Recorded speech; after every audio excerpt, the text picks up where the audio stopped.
I've said this before, and I want to say it to get your guys' reaction. 5/29. Far left extremists tore down the barricades of the White House, injuring 70 plus police officers, set fire to a guard post, set fire to St. John's Church, forced the president into a bunker. If Donald Trump ordered the police to stand down, he would be president today. Ordered the police to stand down? Yeah. On 5/29/2020, if Donald Trump ordered the police, if Bill Barr, whoever, ordered the police in D.C. to stand down and let the far left do whatever they want, we would not be talking about January 6th. Yeah, but we'd be talking about the torching of the White House. But then we would have had the White House torched. What would have happened? So there's also some downsides, I guess. Well, so my point is this: and Donald Trump does not understand politics, strategy, culture war, conflict, etc. January 6th, the police are taking selfies with people. It becomes the insurrection. If these extremists burned down St. John's Church, if they tore the fences down, if they actually breached the White House, Trump would come out and say, we had fear that innocent people would be harmed if we advanced and engaged in active conflict in the streets of D.C. We decided the smartest thing to do would be to save personnel and back off. I'm sorry, America. Far left extremists have destroyed elements of D.C. in our government, and that would have justified Insurrection Act or other actions. That's what bothers me about January 6th, man. I understand what you're saying. Yeah, like letting people destroy your home just to get political, to play the victim and be like, oh, look what they did. Don't nobody live at the Capitol. Look, right. So the issue is this. Donald Trump stopped the 5/29 insurrection. Wait a minute. Okay, let me ask this.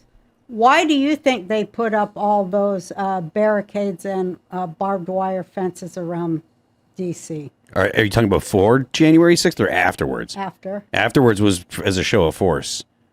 To basically intimidate the American people. Tim, I would agree with you. Why was everything facing in and not out? Why were the fences facing in towards the Capitol? I don't think that's true. It's like American we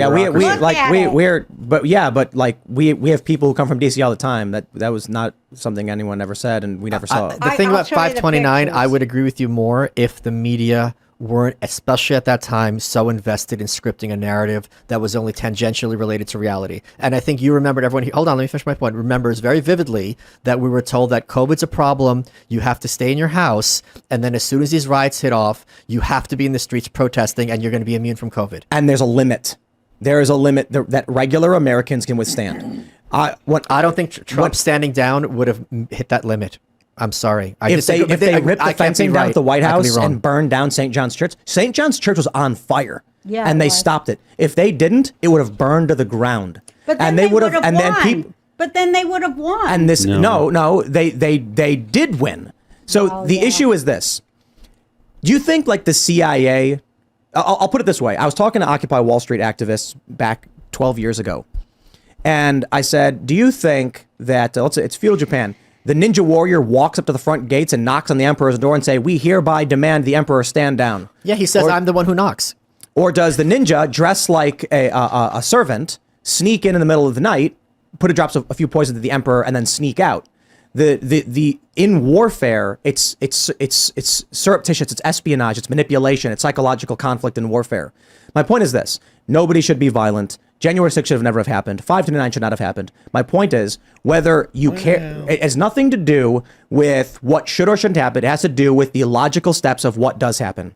On January 6th, people stormed into the Capitol. The media then showed all of these images and said insurrection, violence breaking out, people fighting, and that terrifies people who don't pay attention. Sure.